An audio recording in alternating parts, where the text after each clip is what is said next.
નમસ્કાર મિત્રો, હું છું રેખા સોલંકી। આજે આપણે આવીશું હરિદ્વાર અને તેમાં આપણે જોઈશું કણખલમાં પાર્વતીનું પિયર અને દક્ષ રાજાનું મંદિર। આ છે પાર્વતીના પિતાશ્રી દક્ષ રાજાનું મંદિર। અહીં ખૂબ જ મોટું અને વિશાળ જગ્યામાં દક્ષ રાજાનું મંદિર આવેલું છે। આ છે શિવની મૂર્તિ, જ્યાં પાર્વતીની પાર્થિવ શરીર ઉપાડી અને શિવજી ઊભા છે તે મૂર્તિ અહીં આવેલી છે। અહીં દક્ષ રાજાનું બહુ વિશાળ મંદિર આવેલું છે। અહીં એ યજ્ઞકુંડ પણ આવેલો છે, જ્યાં સતી પાર્વતીએ પોતાનો દેહ ત્યાગ કર્યો હતો। તો આપણે એ કુંડના પણ દર્શન કરીશું।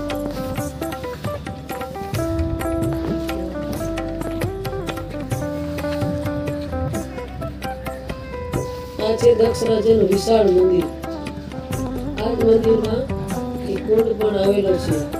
આ કુંડની એવી કથા છે પૌરાણિક કે આ ગંગા માતાનું મંદિર છે, જ્યાં ગંગા માતાના ચરણો આવેલા છે।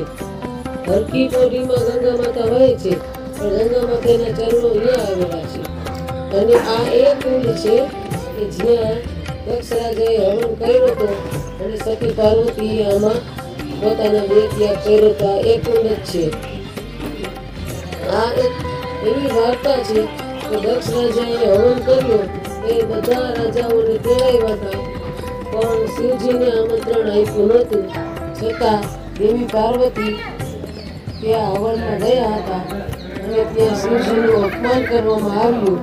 તેના કારણે સતી પાર્વતીએ આ કુંડમાં પોતાનો દેહ ત્યાગ કર્યો હતો અને શિવજી ક્રોધાયમાન થઈ અને સતીનો દેહ આ કુંડમાંથી ઉપાડ્યો હતો અને તાંડવ કરવા લાગ્યા હતા। ત્યારે સતી પાર્વતીના અંગ જ્યાં જ્યાં પડ્યા હતા તે જગ્યા ઉપર આજે શક્તિપીઠ બાંધવામાં આવી છે। એમાંની એક શક્તિપીઠ કામાખ્યામાં છે, એક શક્તિપીઠ હરિદ્વારમાં છે।